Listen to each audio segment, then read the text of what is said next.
Welcome to the Urban Property Investor and this special holiday season podcast. This is episode 2 of a 4-part property investment essentials series. In these episodes, I'll delve into key aspects around value and the type of ways to extract profits from real estate. There is no better way to do that than learning my 4x growth plan, otherwise known as 4 times growth theory. Just a reminder of what that is. In real estate, there are 4 ways to create growth from property. The first is the rate of growth, which is influenced by local factors, the location. The second is the length of growth, which is impacted by market factors, the market cycle. The third, the magnitude of growth, which is affected by emotional factors, quite often coming from human beings that see a behavior in a property that they just love. And the fourth factor which influences property growth is deal growth, which is really the manufacturing of growth defined by property factors. Today's episode is all about learning location growth strategies and making money through one of the oldest principles in property: location, location, location. This episode aired early in 2023. I've changed the title to reflect the words location, location, location. I hope you enjoy the show. Location, it's an important concept, and I've spoken about this before, but I thought this year really proves the point that location growth is really, really important when it comes to real estate.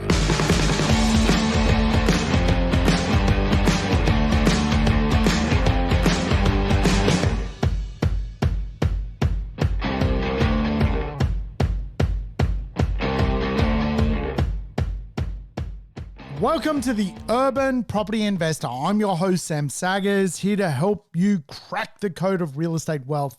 Today's show, location growth. Yes, we're going to dig into the idea that location matters in real estate. We've all heard the little phrase location, location, location, but let's break it down. As property investors, there are different locations. So we're going to have a chat about that. Welcome back. If you're a regular listener, thank you for choosing to listen to this podcast. And of course, I hope you are taking some tips away when it comes to real estate investment. If it's your first time tuning in, welcome aboard. You are now an urban property investor. So thank you for, choosing me and listening to real estate advice from this podcast. Hey, I tell you what, play the show in double speed if it's your first time tuning in. That's how we do it around here. We go quick because my podcast can absolutely go way too long. So you double speed it. You just go onto your iPhone and press double speed and voila, there I am talking twice as fast. Hey, it's official. Raffy bashed cashew. It happened. Now, for any of my regular listeners, maybe you remember I had a dog, Hannah the dog, and Hannah the dog passed away. And before Hannah the dog passed away, when she was an old cripply dog lady, Cashew from the neighboring street bashed her. And so I said to myself, we're getting a new sheriff. And I chose a bull terrier. Yes, a little bull terrier. And of course, bull terriers are not fighting dogs despite their ugly look. But if you walk down the street with a bull terrier, no one wants to mess with you because they look ugly and fearsome. Well, it finally happened. Walked past Cashew's house. Guess what happened? Cashew came out and was barking. Thought we were trying to invade his home. We weren't doing anything like that. We were just walking down the street. Cashew launches at Raffy. Whoa. Raffy just sort of, it's like before a UFC fight and you've got 2 fighters and they start, one of them starts sort of going a bit hypo. Well, this is what happened. Cashew, he's like a little, I don't know what you would call him, a little sort of brown, kind of like half golden retriever, half something else. Anyway, He launches at Raffy, tries to bite his face. Whoa. Raffy just sort of laughed at him and then just one big gollop smashed him. And then Cashew ran back in the house yelping. So there it is. Redemption for Hannah, the dog, by my new dog, the Gopnik himself, Raffy. So that's my life at the moment. I hope your life is doing well. But hey, that's 3 minutes you're never going to get back in your life, isn't it? Today, I wanted to dig into location growth. I have spoken about location growth before, and I think at the moment it's a very good reminder to talk about location growth because local factors determine the rate of capital growth in real estate. Local factors. Macro factors really determine the health of growth. Local factors determine the rate of growth. And of course, in my Forex growth plan, I've got kind of a few quadrants, if you like. I've got deal growth, which is really nice and simple. You can make money doing a deal. Everyone can make money doing a deal, buying well, adding some value, all that kind of fun stuff. Of course, I've got macro growth as a massive growth driver, the health of growth of an economy, pie economics, population infrastructure, and of course, jobs. And I've also got really emotional growth, behavioral growth, or predictive growth. I've got 3 naming conventions for the one concept, which is, of course, if you've got a really good property and it's got a view or it's, next door to the beach or whatever it may be, it's going to create emotion. And what drives capital growth in real estate ultimately is people paying more for real estate because of that emotional anchor. So if real estate has an anchor that creates emotion, you get capital growth. But location, it's an important concept. And I've spoken about this before, but I thought this year really proves the point that location growth is really, really important when it comes to real estate. And if we want to break it down, really when it comes to marketplaces, locations can be divided into 5 markets. 5. Yes, there are 5 location markets. Does that sound confusing? Because often when we think about markets, we're thinking about the Brisbane market or the Queensland market or the Melbourne market. If I was to break down the Melbourne market, there are actually 12 different locations in Melbourne by geography. In those 12 locations, there are 5 localized different styles of market. And of course, there is no right or wrong. It's just they are different. And I want to go through the difference in marketplaces so you can understand how real estate links to those areas. Now, again, there is some real fundamentals to different places. So I'm going to start with the first one. The first marketplace is known as aspirational suburbia. It's a really, really important place for capital growth. Sometimes also known as the aspirational middle ring to real estate. Remember, there is the inner ring, the middle ring, and the outer ring. They are all different pockets of real estate investment. The middle ring, i.e. suburbs, say 15 to 35 kilometers to the CBD, depending on how big a city is typically where you get families with a bit of wealth looking to live because it's close to the infrastructure efficiency of that particular city. The middle ring is one of the best places to own real estate, and it's driven off aspiration. Remember, when it comes to real estate, there are really 4 areas where money is linked to location, or 4 dynamics where money is linked to location. There is the prestige market, which is obviously multi-million-dollar real estate. There is the aspirational market, whereby real estate ends up becoming even more aspirational, or even can drop into the prestige section of the market. There is the affordable pocket of real estate, affordability suburbs. They can be broken down into two groups: affordable and basically no choice, and affordable and highly livable. In other words, there's still a lot of emotional reasons why people would want to buy there. Even though it's affordable today, it's highly livable and will then become eventually aspirational. Then there are suburbs, whereby the area itself has a lot of disinvestment.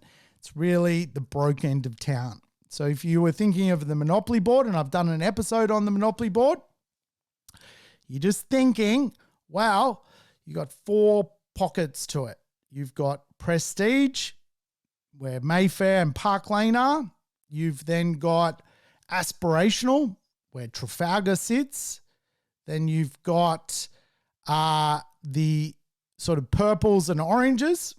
That's basically affordable. And then you've got, Old Kent Road, and that's the broke end of town. No one ever wins Monopoly buying Old Kent Road. So that's how it works. And so the first marketplace when it comes to choosing a location is what is known as aspirational middle ring, or aspiration suburbia, or an aspirational marketplace. It's as simple as that. If you were on the Monopoly board, you'd be buying the sort of yellows, if you like. So what drives a suburb to become aspirational? Why do people want to pay more for a neighborhood? Well, this is where you need to understand the 5 belts of an aspirational marketplace. The first belt is the sand belt, which is really, really simple. It's also known as the blue belt, if you like. Water. Water equals profits when it comes to real estate investment. If you've got a suburban neighborhood and it's close to water, it's going to tick a lot of boxes now and surely down the track. Remember, Australia will be over 40 million people by 2060, some even say 2050. And that's a lot of people trying to use waterways. So if you own real estate close to that, the sand belt, you're going to do really, really, really well. And again, if I was to go down to Bayside, Melbourne, there's some great suburbs: Hampton, Hyatt, Sandringham, beautiful places. And they're very aspirational places. The sand belt is what those suburbs really represent. Also, when it comes to aspirational marketplaces, you've got in the middle ring quite often school belts. Some cultures just love schools. And for that reason, suburbs which have really, really good scoring schools, of course, schools carry a score. If they're highly ranked as education places, the suburb gets this kind of effect of smart economics. And as such, you get this affluent level of people wanting to all live in the school belt zone to have the opportunity to send their kids to that school. Usually it is also a public school, so paying for the school fees is not a major thing.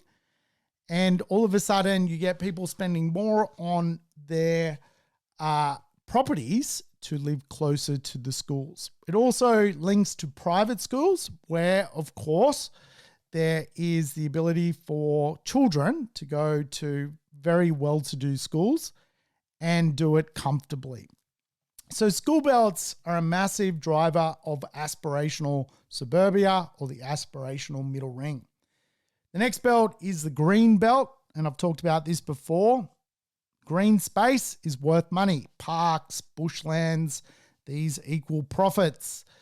And again, for a lot of cities, they protect their green space and their bushland and will do forever. Now, one of the big reasons is also air quality. Cities need certain levels of air quality, so they protect bushland and also green space to create better air quality for people.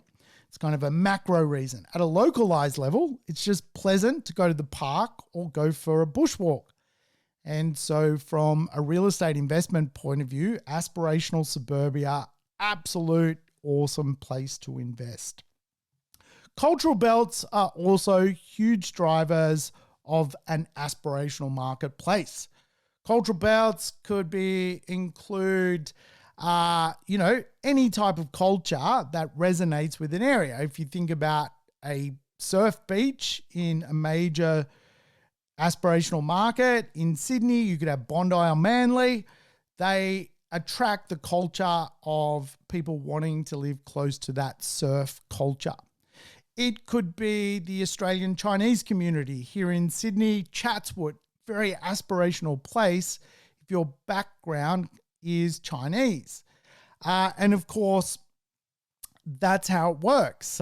If you get more of one group wanting to live in a certain pocket, whether they're surfers down at Bondi or Australian Chinese at Chatswood, the point is if more aspirational people from that identify as one culture want to live in one pocket, then you get this kind of capital growth effect from the real estate.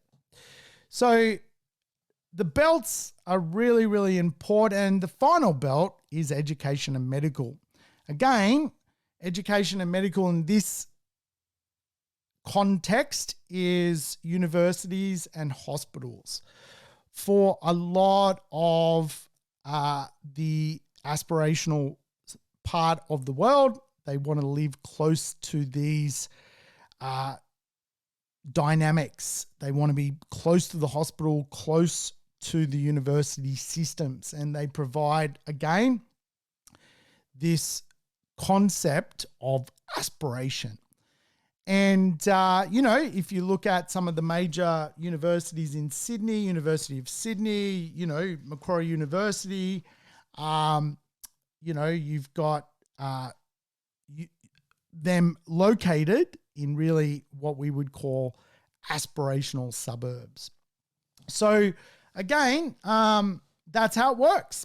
So if you want to choose a marketplace to invest as a location market, remember the idea of growth is local factors determine the rate of growth, macro factors determine the health of growth.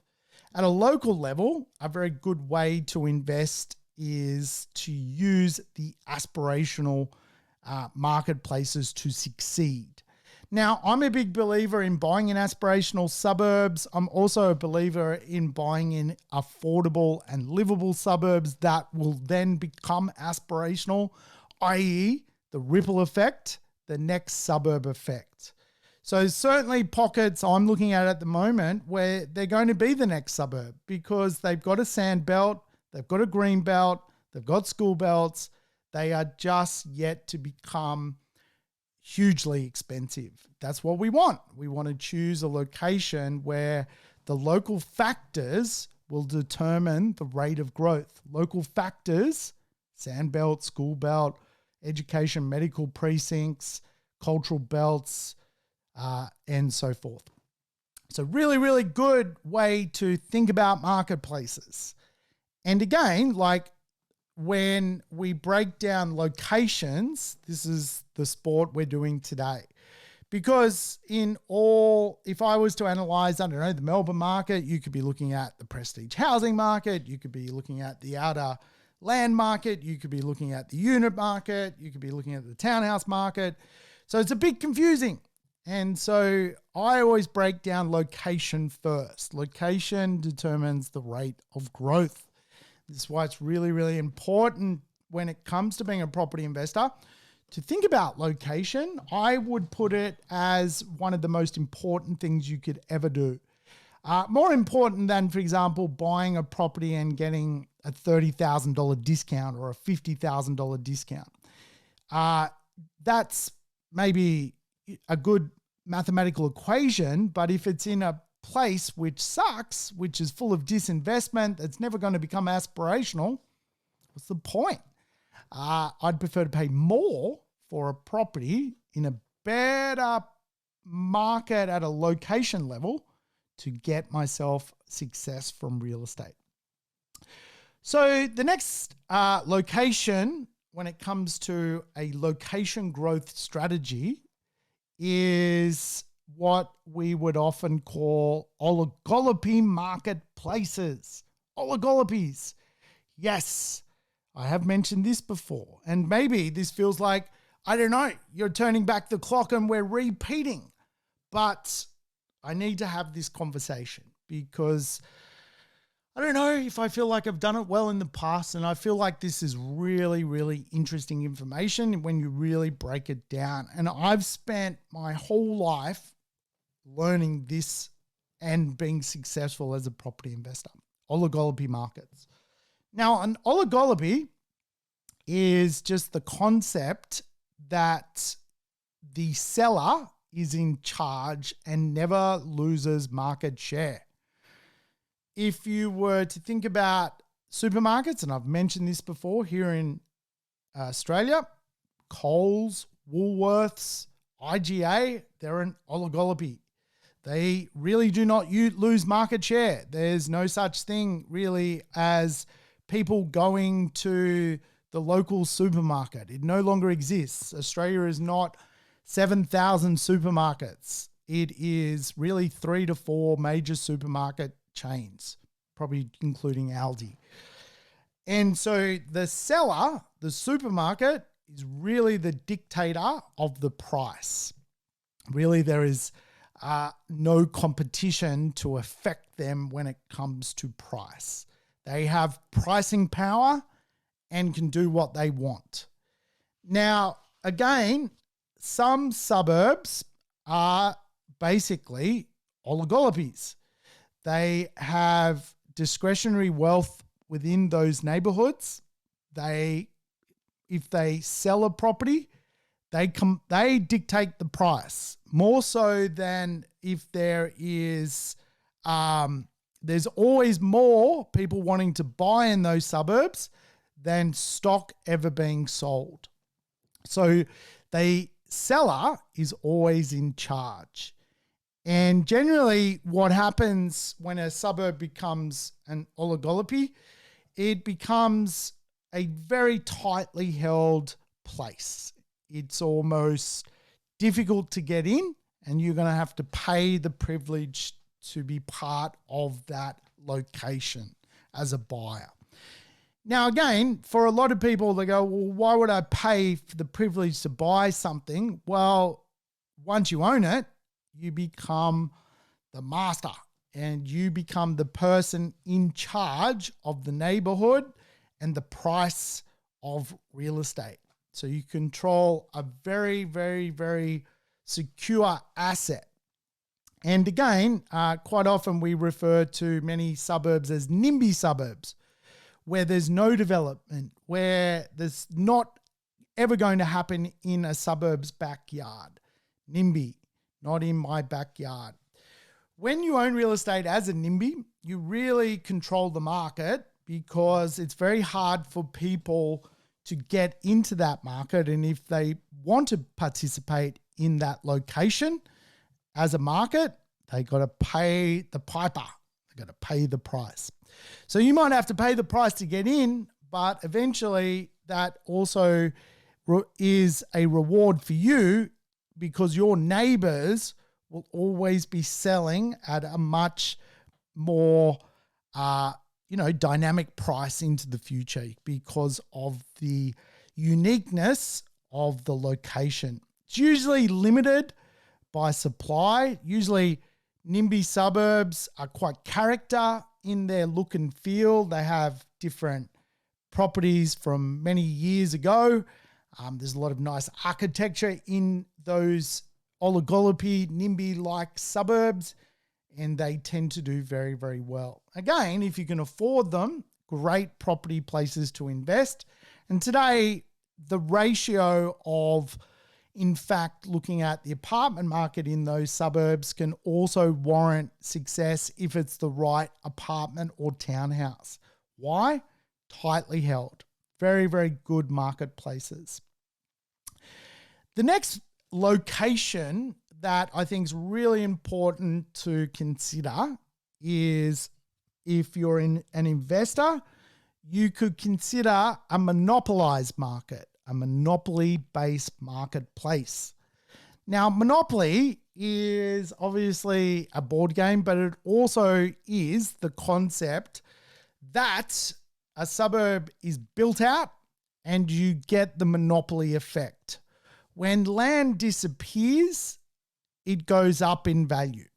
And so quite often what you'll find is a suburb or location is going through the monopoly effect. It's going through no more available levels of construction or build, and then all of a sudden you get this effect where that location reaches a monopoly level. Everything's basically sold out and there is no more supply, and you really get this kind of effect where prices are going to go up because land has now run out.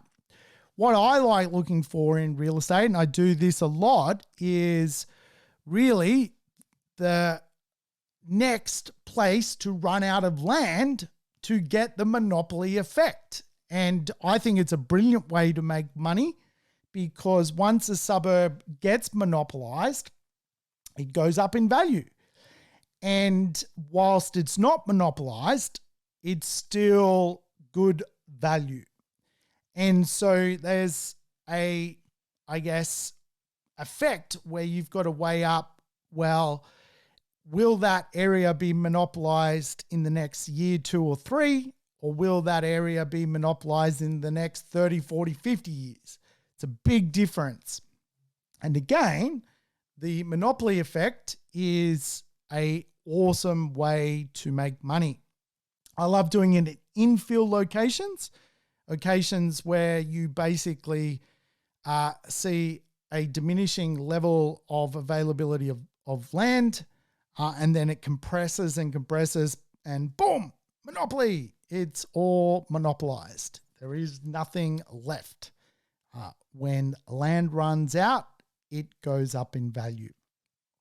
So from a location point of view, we've been through aspirational, we've been through oligopolies, we've been through monopolies, and of course there are others.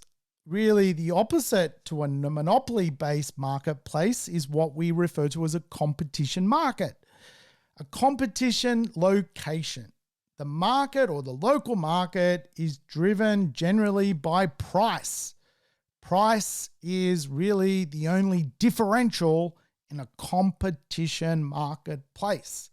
In other words, there is no sand belt, there is no cultural belt, there is no school belt, there is no educational medical belt, there is no green belt, there is no oligopoly, there is no monopoly.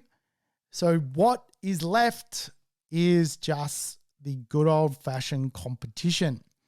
Now, quite often for property investors, they will enter competition marketplaces because of budgets. And here in Australia, it's very common to go to, for example, areas that are sprawling further and further and further. And really, there is a level of, in those areas, homogeneous housing being created. And so it's very common for property investors to go to competition marketplaces. Again, competition marketplaces are a bit of a double-edged sword. If you get it wrong, you're basically really subject to the macro market, the health of the market, because really the only difference between your property and the one next door is going to be price.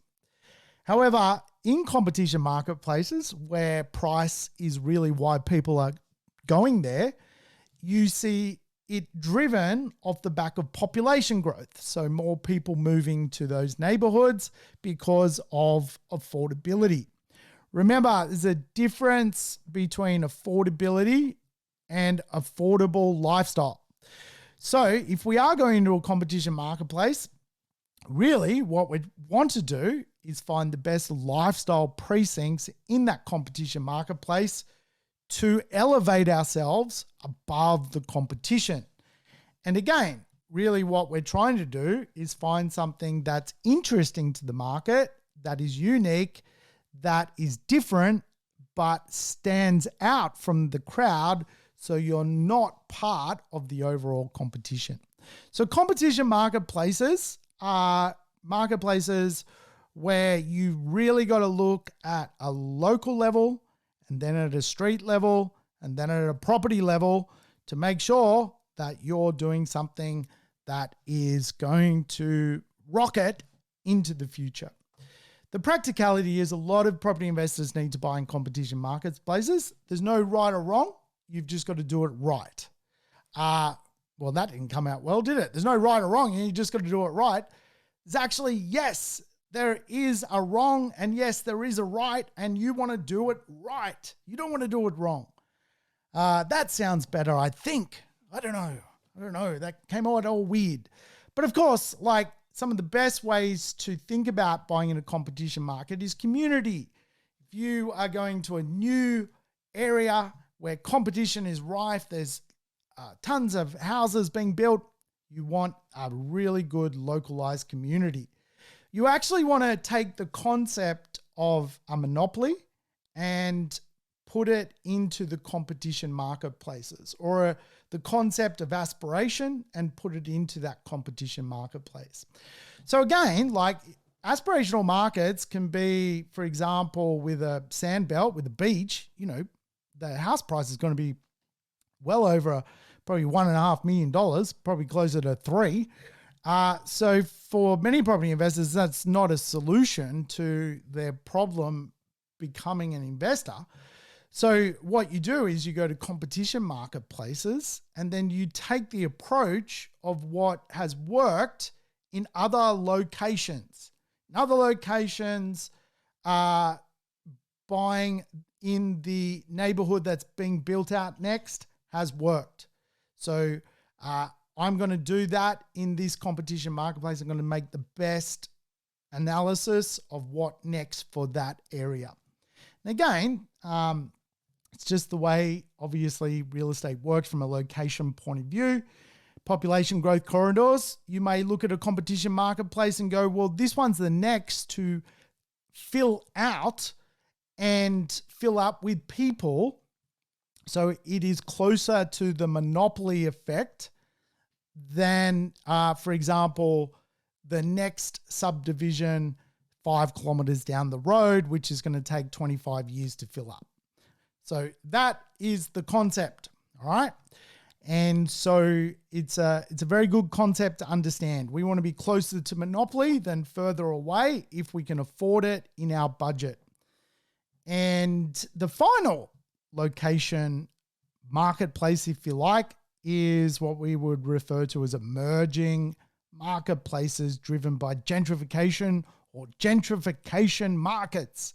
Yes, as time goes on, places improve. Gentry is just the concept that wealthier people are drawn to the suburb, and obviously that wealth impacts property values. So if we can follow the gentry, we're going to make money out of real estate. It's going to emerge as we own it. And I'm a big fan of gentrification marketplaces, suburbs which are just going to improve over time and going to end up being highly successful later on in my property journey. Remember, as a property investor, you have to go and find a problem. A problem for a suburb is it's an ugly duckling. The solution to that ugliness is eventually gentrification and the gentry coming to the suburb. So if you buy the gentry, i.e. something that is fully gentrified, you're obviously going to pay more than something which is ungentrified. When it comes to understanding gentrification, it's really important that something's going to drive the gentrification. Usually drivers of gentrification are things like location, things like retail, things like infrastructure. They drive change. And again, if an area is a great place to live, work, and play, but it's underpriced, it's going to gentrify. And I've done whole podcasts on the gentrification cycle. There's actually 8 parts to the gentrification cycle. I won't get into that today because we'll go down a rabbit hole. But obviously, when it comes to the concept of a location which is going to gentrify can make a lot of money. Now, think about your suburbs where you live. If you cast your mind back 15 years and you thought of an ugly suburb that today is a nice place to live, that's pretty much the concept we're talking about. And really, gentrification, if you like, when it comes to a marketplace can be broken down into a few sections. I like, for example, place gentrification, suburbs where everyone wants to go to. They are places. They are interesting areas for people to meet. They are full of life.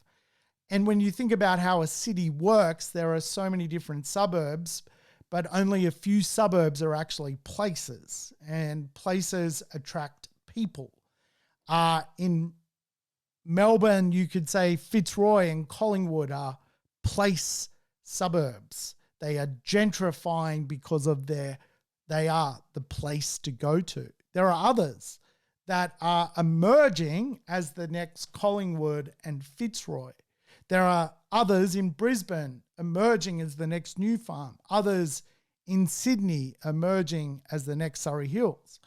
Your job is to work out where they are and use the next suburb effect. They are the next one to gentrify. So gentrification is a great location growth strategy. You can see it when it comes to its success. It's proven. There's a lot of evidence, if you like, that it works. If you go back and track the performance of a suburb that gentrifies, the evidence is unequivocal that you get a result from that investment strategy. If you look at monopolized markets, the evidence of land running out and prices going up, it's there. You can see it. It's how it works.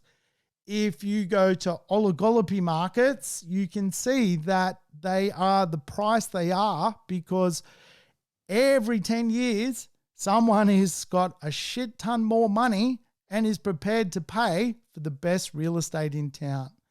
We know that there is also evidence that buying close to the beach or park or schools or green belts or ed-med belts or cultural belts drive location growth. We know this. It's there. You can look it up. You can Google it.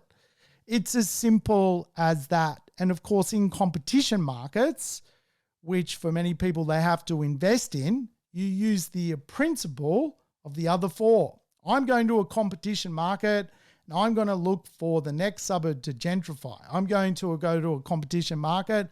I'm looking for the next suburb to monopolize. That's how it works.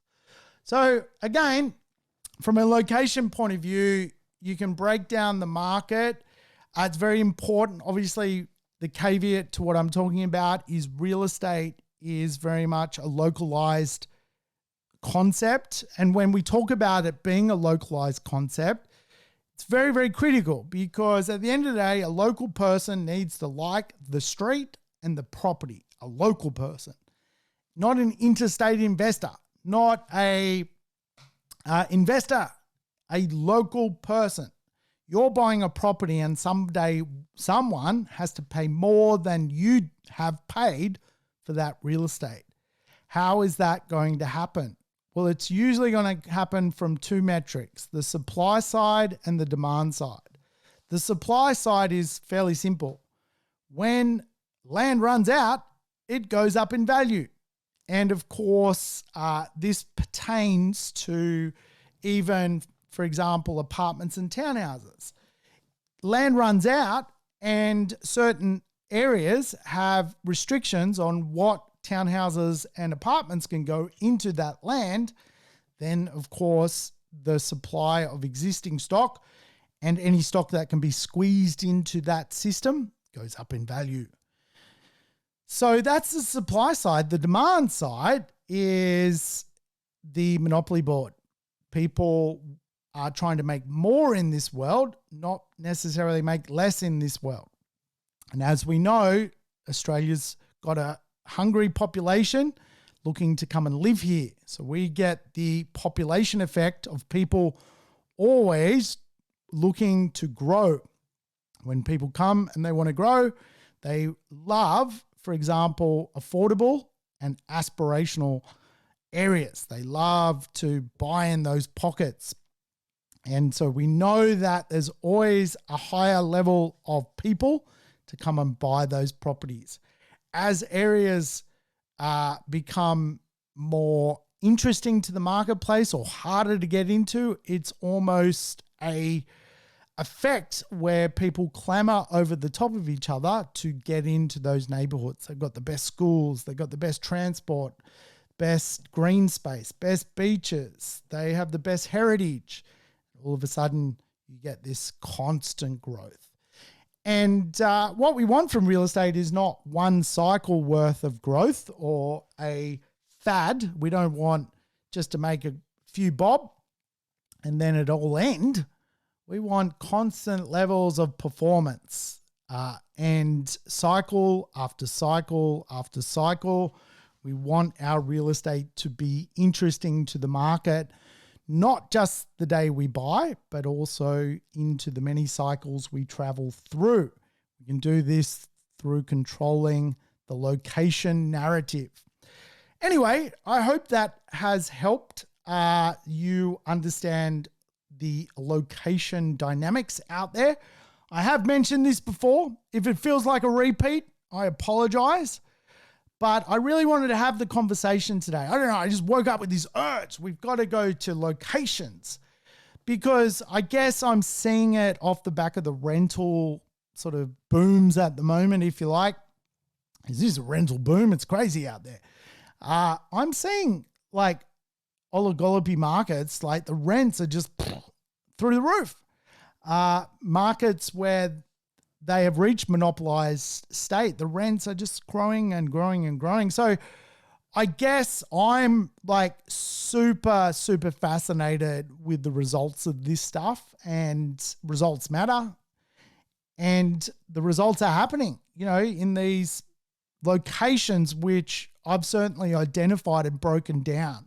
Now, I will say that of the 5 locations I've talked about today, there are others which I have not talked about.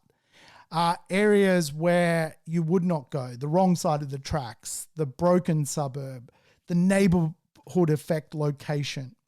Neighborhood effect is just diminishing levels of interest in a neighborhood. I haven't mentioned those locations. There are 4 or 5 other locations where I could talk to you about them as places not to invest. They are broken window neighborhoods. They literally are not pleasant to invest in.